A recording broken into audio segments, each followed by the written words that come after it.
যুক্তরাষ্ট্রের চিরশত্রু চীন। রাশিয়ার সাথে ব্রিক্স জোটে থাকা ভারত কোনোভাবেই স্বস্তি পাচ্ছে না। এই জোটে মুরব্বি হিসেবে বারবার নিজেদের প্রমাণের চেষ্টা করা ভারতের ওপর এসেছে যুক্তরাষ্ট্রের নতুন হুঁশিয়ারি। জোটের নতুন মুদ্রা চালুর কোনো সিদ্ধান্ত নেয়া হলে জোটভুক্ত দেশগুলোর উপর শতভাগ শুল্ক আরোপ। এর জন্য আবারও কড়া হুঁশিয়ারি দিয়েছেন ডোনাল্ড ট্রাম্প, আর ২ মাসের ব্যবধানে আবারও এমন হুঁশিয়ারি ভারতকে ফেলেছে। সবচেয়ে বড় অস্বস্তিতে ট্রাম্প সরকারে ভারতের কোনো তোষামতো কাজে না আসায় চাপ বাড়ছে নরেন্দ্র মোদীর সরকারের ওপর। নভেম্বরের নির্বাচনে জয়লাভের পর আমেরিকাকে মহান করে তোলার পরিকল্পনা নিয়ে ক্ষমতায় আসেন ট্রাম্প। ব্যবসায়ী এই প্রেসিডেন্টের যেকোনো কাজেই থাকে মুনাফার হিসেব। আর চীন রাশিয়ার মতো বিশ্বের শীর্ষ বাণিজ্য শক্তিগুলো যদি মার্কিন ডলারকে পুরোপুরি বয়কট করে, তাহলে যুক্তরাষ্ট্রের অর্থনীতি ধসে পড়বে। তাই ব্রিক্স জোটের নতুন মুদ্রা না ঠেকাতে একের পর এক হুঁশিয়ারি দিচ্ছেন ট্রাম্প।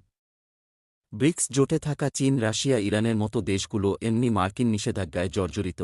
বহুদিন ধরেই নিজেদের মুদ্রায় পরস্পরের সাথে বাণিজ্য করছে দেশগুলো। এছাড়াও যুক্তরাষ্ট্রের নিষেধাজ্ঞার বিপরীতে বিকল্প ও স্বয়ংসম্পূর্ণ ব্যবস্থাও গড়ে তুলেছে এসব দেশ। তাই বৃহস্পতিবার দেশগুলোকে নিয়ে ট্রাম্পের এমন হুমকির সবচেয়ে বড় ধাক্কাটা পড়বে ভারতের ওপর।